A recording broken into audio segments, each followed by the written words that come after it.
Welcome to the Bringing the Human Back to Human Resources podcast, the podcast all about the delicate balance between people and business, and quite literally, reconnecting the two. My name is Tracy Rubin, and I've spent nearly my entire professional career in HR. Join me as I share stories, opinions, and words of advice with you each week.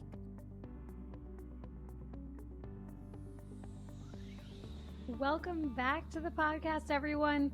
Thank you for being here. You know the drill. Don't forget to rate, review, and subscribe wherever you're listening to this. And if you're watching this on YouTube, hit the like button, subscribe, do all the things, leave a comment. And you know what? If you're listening on iTunes or Spotify, give this podcast 5 stars and a little review if you can. Thank you so much. Love that you're here for another week. I have an amazing guest for you today. She is amazing. First of all, let me just tell you something. Erin, aka Erin Diehl, aka Erin Big Deal. Okay, this is in her bio. I'm not just making this up. I wish I was the one to coin this. She is just like a ray of sunshine. She has given me so much energy. Like, she breathes energy back into your day and back into your life and your experience and your career. And what she's doing is just amazing. She's a business improv edutainer, fail-fluencer. These are all her terms, okay? Like, you are going to love her. Erin created this unique professional development experience. And so this company pushes others to laugh, learn, play, and grow. If you are looking for someone to bring team building to your organization or to just breathe some energy back into your workforce, you need Erin, you need Improve It, and you definitely have to start listening to her podcast. She's amazing. So I think you are going to love this conversation. We have just a super open, candid, fun conversation about a few things, but especially about breathing that life and laughter into the workplace. So take a listen. I hope you enjoy. Don't forget to rate, review, and subscribe. And here we go. Erin, I'm so excited that you're here. It's so amazing having you on the podcast. Thank you for taking time out of your very busy schedule to spend some time with us. Oh my God. Well, Tracy, the time that I'm taking to do this is more important than anything else on my list today. I'm good. We're here in 2022. We made it. Oh, yeah. Happy New Year. And Happy New Year to you, friend. Happy New Year. I know. I feel like we met back in 2021 so long ago, but it feels nice to have a clean, a new start. I spent this weekend getting plants with my husband and my son, who he might hear in the background right now. But no, I've spruced up. I did like some winter cleaning. It's not spring, some winter cleaning. And so personally, like, I work from home now full time. And so my work is my home. My home is where I work.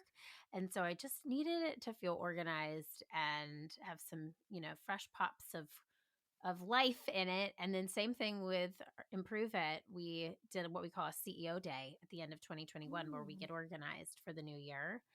And it feels really good. I feel like we're in a pretty organized spot. Things, you never know.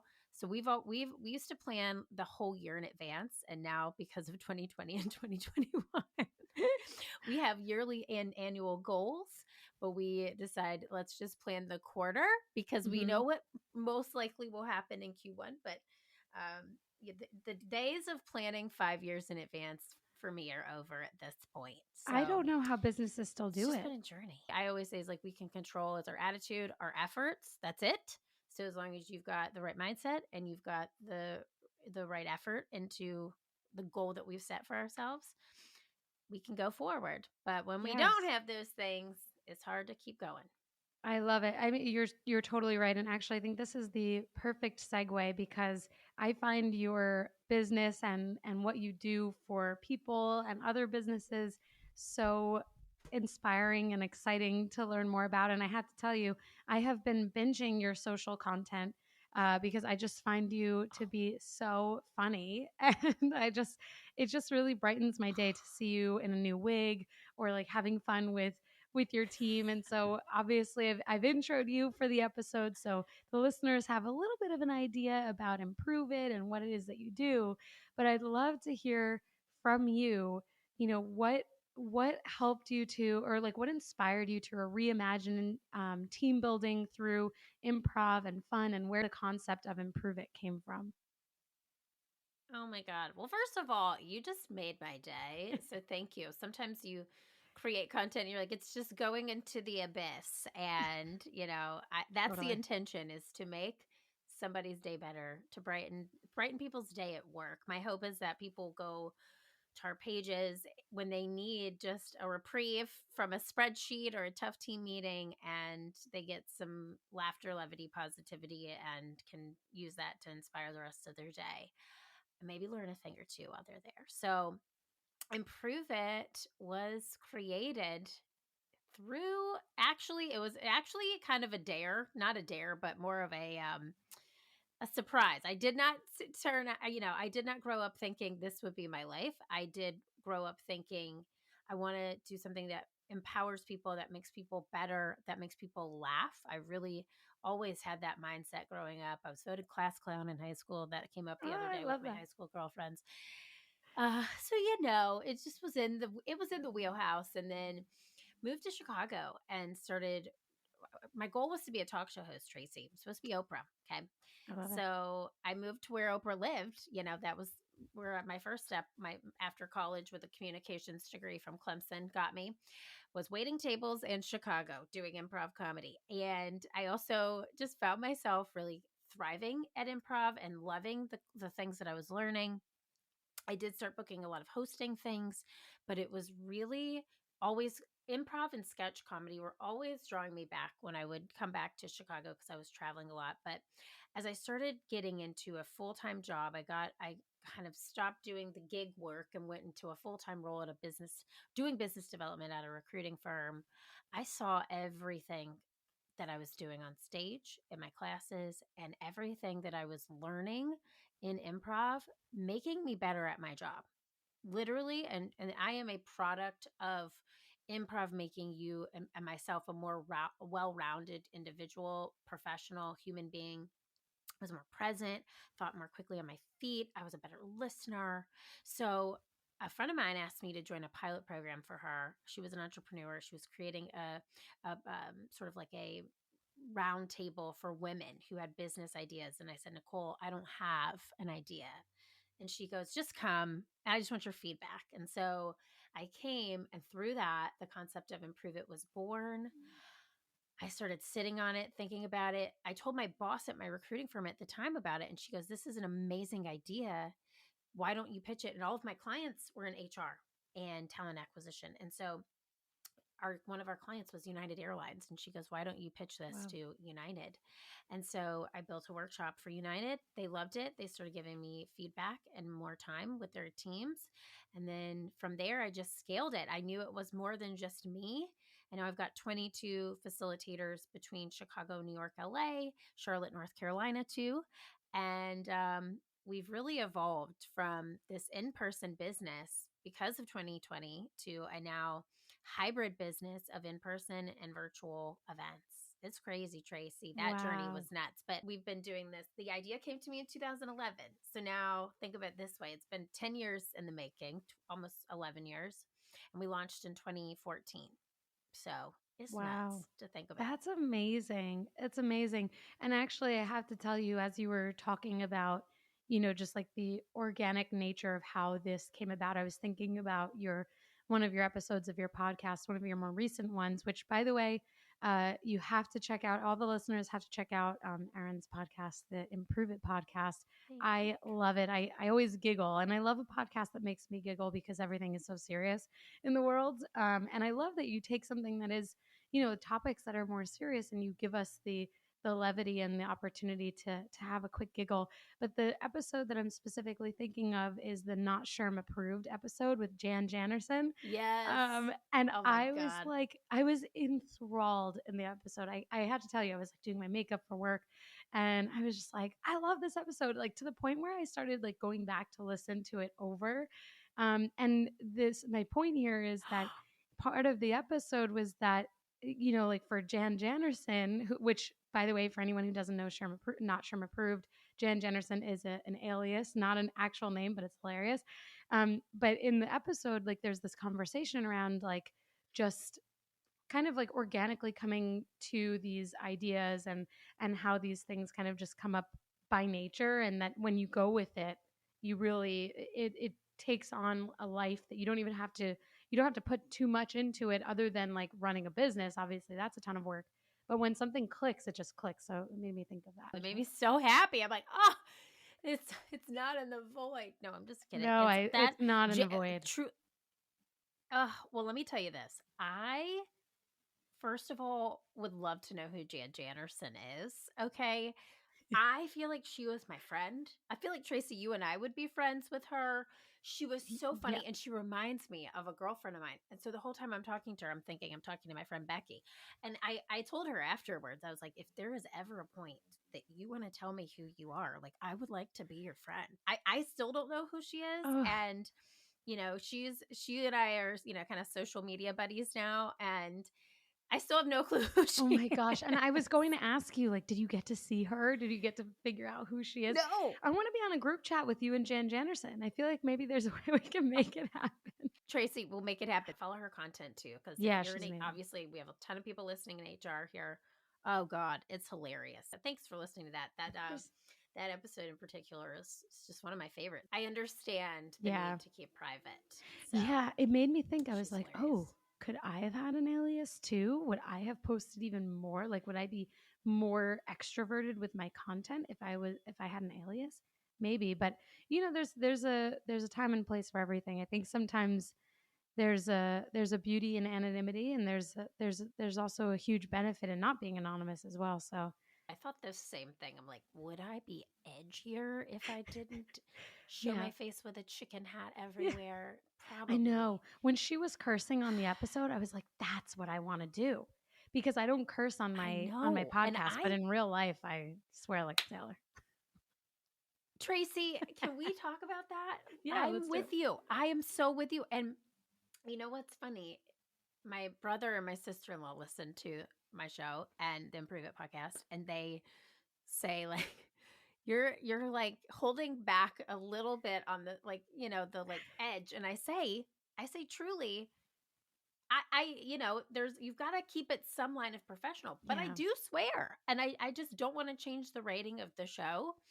So I don't swear on the show, but I know that is problematic. I need to really think about.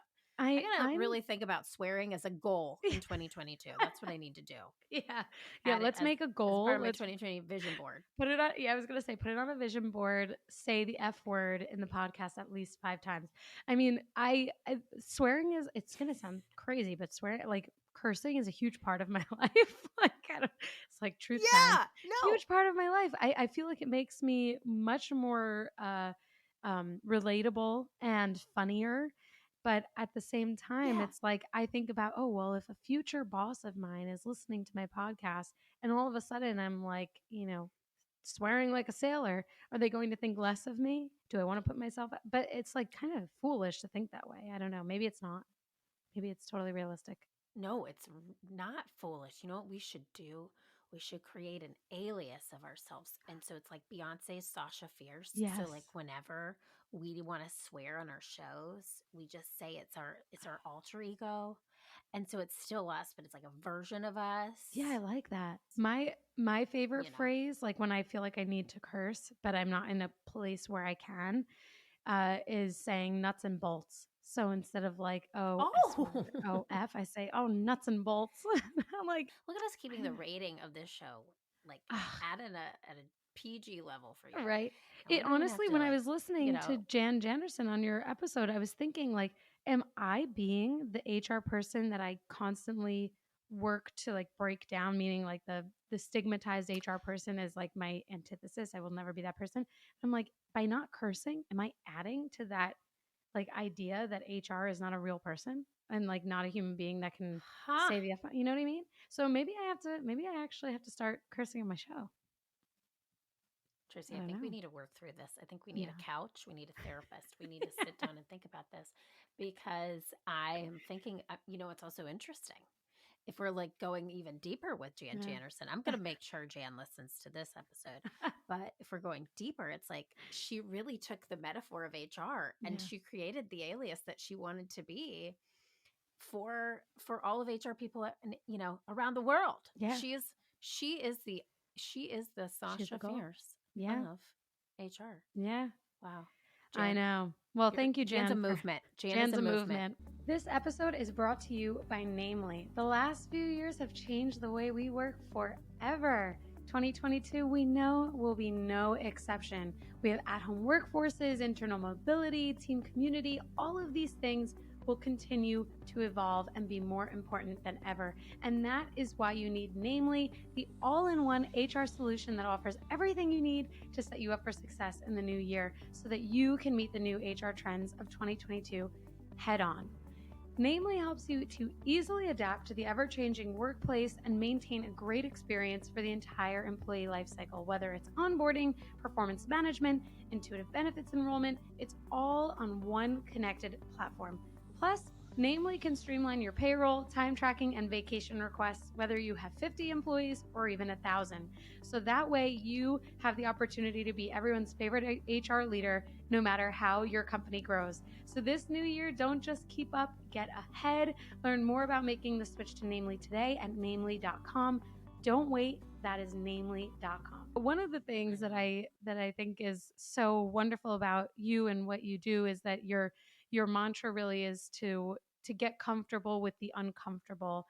And so one of the things that always comes sliding through my DMs are stories about difficult leaders, bad leaders, terrible situations. People are often reaching out about how to navigate these types of leaders or managers.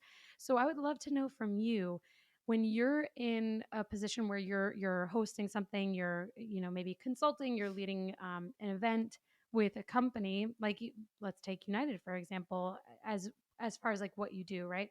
How do you approach leaders who maybe are more stuck in their ways or do have difficulty changing their approach, and how do you get them to open up to the process of fun, which is so much a part of what it is that you do? Right question. And Tracy, sometimes I sing as I think. Hey, so I love it. Thinking, but no, I got to tell you straight up, I love improv as a teaching tool because it is the way that we break down these barriers. And I have seen it time and time again. The beautiful thing about what we do, and I mean this like wholeheartedly, we work with a ton of HR leaders. We work with talent dev. That's who comes to us usually, or it's like a manager of a team, a sales team. So they're already leading people, right? But sometimes if it's HR and then they're doing this for another team, this is where we see the problem, because if the leader comes to us directly, they care, they want to change, they want this to make an impact on their team. Sometimes an outside resource like HR, learning and development, sees a problem in leadership and wants outside resources. So then they come to us. And when that happens, and it happens a lot, what I generally see, and I have one particular client I'm thinking about right now, and this was years ago, it is a trickle down effect from leadership to the rest of the team. If the leader is not bought into what we're doing, which is ultimately guiding people out of their comfort zone through comedy, we're using laughter to break down barriers so that people feel like they're their true, authentic selves. And then we do what we did as children. We play, we have fun, we laugh, but through that we are teaching power skill concepts, right? So we're doing this by breaking down those barriers, those masks that we all wear to work. And I'm not talking about like the real masks, the ones that we don't swear with, Tracy, right. Those masks, right? And I wear one too, I guess, now that I'm thinking about it. Wow, this show is blowing my mind. Wow. So what I'm thinking about is just how in those moments we really take a leader and we get them on our side. And we do that. We first have to start. It's like when you're a teacher in a classroom, you have to pick the point person that is going to make the most impact. So I will involve that leader as much as I can. And I will get them on our side through the use of play. Now, if I see this leader I had one instance where a leader did not want us to be there. I mean, HR had booked this for them, and now we were coming into their team. To them, the team was perfect. There was no necessary, no need for us to be there. And what I witnessed was half the room was excited. This was something outside of the box, different. They knew that they needed this training. The other half, who was afraid to go against the grain of the manager, was sort of playing to that manager, because the manager was sort of standing back, arms crossed, kind of whispering to the team members. And so by the use of using improv tools, so activities that foster, it's not all about getting somebody up on stage and getting somebody to do something silly. It's about involving everyone, creating this ensemble where we walk out a group that is cohesive versus 20 individuals walking out of a room, because it fosters this idea of collaboration and inclusion. So with the work that I do, it starts with making people, one, laugh, two, get comfortable with the idea of being uncomfortable by taking improv tools at a very low risk activity, going to a medium risk to a high risk, and then making sure that that leader is involved. I'll tell you this, when a leader who is definitely the problem doesn't want to join one of our workshops, right there we stop and we say, we need this person on in the team, because you need to hear what your team's going to say, because we use the laughter to actually foster deep and meaningful conversations. Through the use of play, we're able to really break down barriers. But I've seen it, and it's so hard to work with somebody or for somebody who doesn't believe in having fun at work, who doesn't believe in camaraderie, who kind of creates that toxic relationship and that toxic environment. So for the people who are there to learn, it is an eye-opening experience that it can happen and it can be possible. When I think about like just childhood growing up, the things that connect us as people are the things that are fun and lighthearted. And certainly there is definitely uniting in moments of grief too, bad things. But when I think about a team and I think about sports, like I played sports growing up and I was in band growing up. And it was those moments where it was like outside of like the work hours, right? Like outside of practice, outside of a game, where you're just, having a good time and getting to know one another on an individual basis, and maybe doing something that doesn't feel so much like team building, but it is team building. That's kind of where the magic happens. So it makes sense to me. And actually, I think it goes to show you that maybe there are managers, there are leaders out there who are overcomplicating team building and just need to get back to the basics of having fun. Yeah, it's so true. When people come to us, they're coming because they want outside of the box training. They want something different. They know their team needs it. There's some type of pain that we can help solve. And it's if that leader is on board, oh my gosh. I mean, the team is watching the leader step into their power. I just witnessed it the other day in a virtual workshop. This one leader, I'll never forget, she, in our consult call before the workshop, which we do like a little prep session before, she said, this is my team. They're pretty introverted. They're not, I'm more comfortable working in a spreadsheet versus, working collectively. I'm not sure how they're going to react to this. We've got some people globally. Oh my gosh, Tracy, I got off that workshop and I was like, that was one of the best work that we just did it last week. So we started off 22 with a bang. And I said, this literally was one of the best workshops I've ever done. And it was because that leader stepped into her power and was there and ready. And so the team saw that, and that energy was on fire. Wow, I love that. And this, I mean, it begs the question of how you are able to bring team building to remote first or hybrid teams. I mean, I think about just kind of evolving the way that I work also in these last couple of years. A lot of the listeners have kind of gone through this as well, representing different industries and different spots in the hierarchy of a team. And that there's definitely a craving, I think, from all employees at any level of a team to be more connected in these remote first or hybrid environments. How do you approach those teams, and does your workshop change in terms of like what you're facilitating and how you're facilitating for those teams that are remote. Yeah. Oh my gosh. Well, just to kind of cut back to 2020, March of 2020, if you would have asked me in February of 2020, can you do this online? My answer was, I mean, I'm a yes and human being, but my answer was always no. And because I just thought it would not work.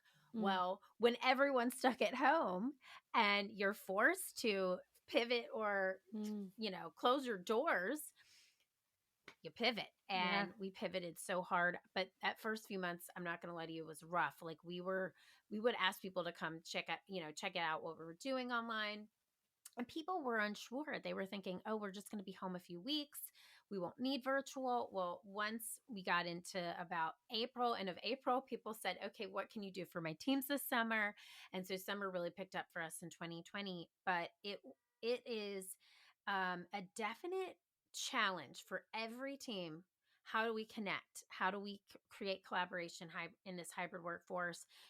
Prior to January, I feel like everybody was starting to go back to work. And now you're seeing a lot more people continuing to not go back in the office. So we use Zoom and Zoom breakout rooms as the platform to conduct all of our virtual workshops. And in that, I mean, we train on 10 different power skills, but we start off with a funny video that we show you how not to do what we're going to do. So we train people. It's just a get to know us, but we understand first and foremost, like, here's what we're coming in to do. We want you to get to know us. And here's the wrong way to do it, but here's kind of an idea of what we're going to teach you, right? After that, we take a questionnaire that we get really specific from the participant side on and get to know what their specific challenges are. Now, we've already narrowed down what skill we're training them on. So let's say the skill is team building and collaboration. So we're asking them, what are your challenges? What platforms do you use to communicate? Is it Slack? Is it Teams? How do we get into the day-to-day of what you do, and where's the hiccup? Where is the pain point? And from that, we tailor the workshop based off their challenges and objectives. But we're really using that time that we're spending with them live to connect, to foster laughter, to create an environment of positivity, inclusivity. We're in and out of breakout rooms. It's an hour and a half training on Zoom, like 10 times. So they are getting to see each other in partners and groups. It's a large group. And then we have a follow-up e-learning course that they do on their own that reinforces the learning after every skill. So that's for one workshop, they do the pre-work, the workshop, and the e-learning course. But truly, it's about that collaboration and connectivity in the session. And it's really, I like to say it's an experiential process because it is such a feeling. It's just this feeling of, I'm doing something that I typically wouldn't do with my coworkers on on a typical day. We're laughing and we're enjoying it. And oh my God, I learned some things in this process. So it always goes back to that saying, like, you don't remember what people say, you remember how they make you feel. And we make people feel so stinking good, because that's what improv does, is it makes people feel supported. They make each other feel like they have each other's back. And we really just use this time to connect in a way that they typically wouldn't. So then that that change, that positivity can foster and trickle into the things that they do after the workshop. All people really need at this point is some levity. They need to have fun again, because I think that is the biggest thing that is missing from the workplace today, that has gone to the wayside and the back burner, is the fun, because it's so serious. I mean, COVID is so serious, the way that it's impacted business and hiring, it's all heavy. But to just take an hour and a half to have fun and connect with the people around you, I'm craving it. And I am sure that there are listeners who are like, how do I get Erin and her team over to my side of the world, or wherever people are listening to this? I mean, that's an amazing thing. And I'm sure it feels great for you and your teams too, to walk away and say, oh, I made people feel good today. That's amazing. I didn't realize how impactful the work. I always knew that improv can change the course and the direction of team cultures. It can, because it changed my life. I know that sounds super corny, but No. I know it has the power to impact people. But I didn't really see that until March of 2020, when it was almost like your senior year of high school, where you don't realize how much fun and how much great things you did over the course of those 4 years happened. I mean, we were in business that literally was like 4 years, 4.5 years of business. So it was looking at the pictures, looking at some videos that we had, and realizing just how special this teaching tool is, that is what we could offer the world, was laughter, levity, and positivity in 2020. And so again, it goes back to what I said earlier, like you can only control two things, your attitude and your effort. So that was the mantra that we pushed forward with. We created this new offering called Laugh Breaks, where we're like Zoom crashers for your Zoom meetings, and we bring laughter and levity. We do improv over Zoom for Zoom meetings. That was created in 2020. And at the end of every workshop, or at the end of every laugh break, we always say our only ask, and this is where it's kind of fun because people think we're about to like sell them something. They're like, our only ask is, and then we're like, if today made you laugh, it brought you joy, that you pass on that laughter, levity, and positivity to somebody else. We need more of that in the world. And we end the workshop or whatever we're doing with that. And it's just like, pay it forward, put it out there, it'll come back to you. That energy is reciprocal. I used to laugh because when I was doing a ton of in-person work, I would come home and my husband would just laugh because I would just face plant on the couch because you're just giving so much. Yeah. Like you're giving.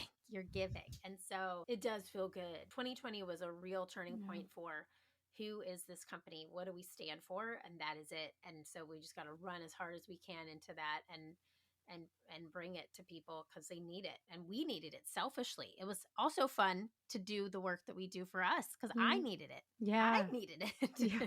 Right. This is a really good point. Like so much of what we're giving for you in your workshops and with your teams and clients, and then for HR people with their teams, it's a giving game. But when you're doing something that also gives back to you, that is such a sweet spot. Totally. And it's like, I just remember some of the darkest times, like in 2020, we were all sitting at home, and my team too, like they're professional improvisers. Like they were on the big stages in Chicago, New York, LA, and they didn't have anywhere to perform. They could not. I mean, Zoom was one thing, but they were these talented human beings just sitting at home kind of waiting. I also saw corporate America doing the same thing. And so to bring what we call laugh breaks to the world, to give them an opportunity to perform, and then also to give laughter and levity to people at work, was a real gift. Just like, oh my God, I needed that so bad. Like, I'm like, I have not laughed like that in a week, or weeks, So it's so true. It was kind of, it was giving, but also giving to us at the same time. So nice. So interesting, Tracy. Wow. It's like we're on I'm like at therapy again. I feel like, shiitake mushrooms, I know, nuts and bolts. Yeah, that's deep. It's a full circle moment. Well, I would love to throw out this random idea that I've been sitting on that maybe, that you could be in the perfect spot to just take it and run with it. And that is virtual reality. Like, can virtual reality be the next workshop type for you? It's like, you can't be in person. It's a remote, because I've been thinking about an episode basically talking about how VR might allow the remote workforce to be so engaged, because you'll like sit at a board meeting or in a meeting room, and you're like wearing the virtual reality, but you feel, because virtual reality, I don't know if you've ever used it, but we have, like my husband and I have the Oculus Quest, and when you go into virtual reality, you actually do feel immersed. So can Improve It become a virtual reality? Can it have a virtual reality model? Oh my God, Tracy, mind blown. Yeah. That would be the coolest thing ever. And I don't know why I've never thought of that. But I'm like, oh my God. Yeah, I want to be a hologram, because sometimes it's like, that's the other ask, is like people are like, oh, well, we've got, X people in the same room here, and we've got other people virtually at home. How can we do this? Just hologram. I just want to become a hologram. But I think virtual reality is better than a hologram. Yeah, I'm telling you, like, mark my words. I hope this episode, in 10 years, they're going to be like, oh my God, a pioneer. I don't know. All I can say is that now Meta or Facebook, whatever we want to say, they're trying to create like virtual workspaces. And we tried setting it up for like on my side, even though my job is very face to face, like even over over Zoom, so to speak. So I don't necessarily think that I could join a meeting while wearing like the VR set because others would have to be involved in that. But I really think like this is where I'm putting it in stone that I think that VR is going to be the thing that takes the remote workforce to the next level, where engagement, it won't be a conversation anymore, because if as the technology improves, I think people will physically feel connected, which is the only thing missing from a remote workforce, because they feel connected. You talk on the phone, you get in a chat, maybe you see each other, for an outing every year or something like that. But how do you maintain that connection? And VR might be the answer to that. Tracy, I'm gonna put this in a time capsule and come back in 10 years and be like, it all started here. Maybe there's a VR workshop in your future. I'd join. I'm not gonna lie to you. I'm gonna Google it after we get off this call. I'm literally gonna give it the old Google. I'm gonna get a Google, because that is, gotta get a Google because I gotta step into that while you're the first. That's that's... okay. Wow. I gotta connect with that. We need a VR person. You got a guy, you got a girl, you got a they.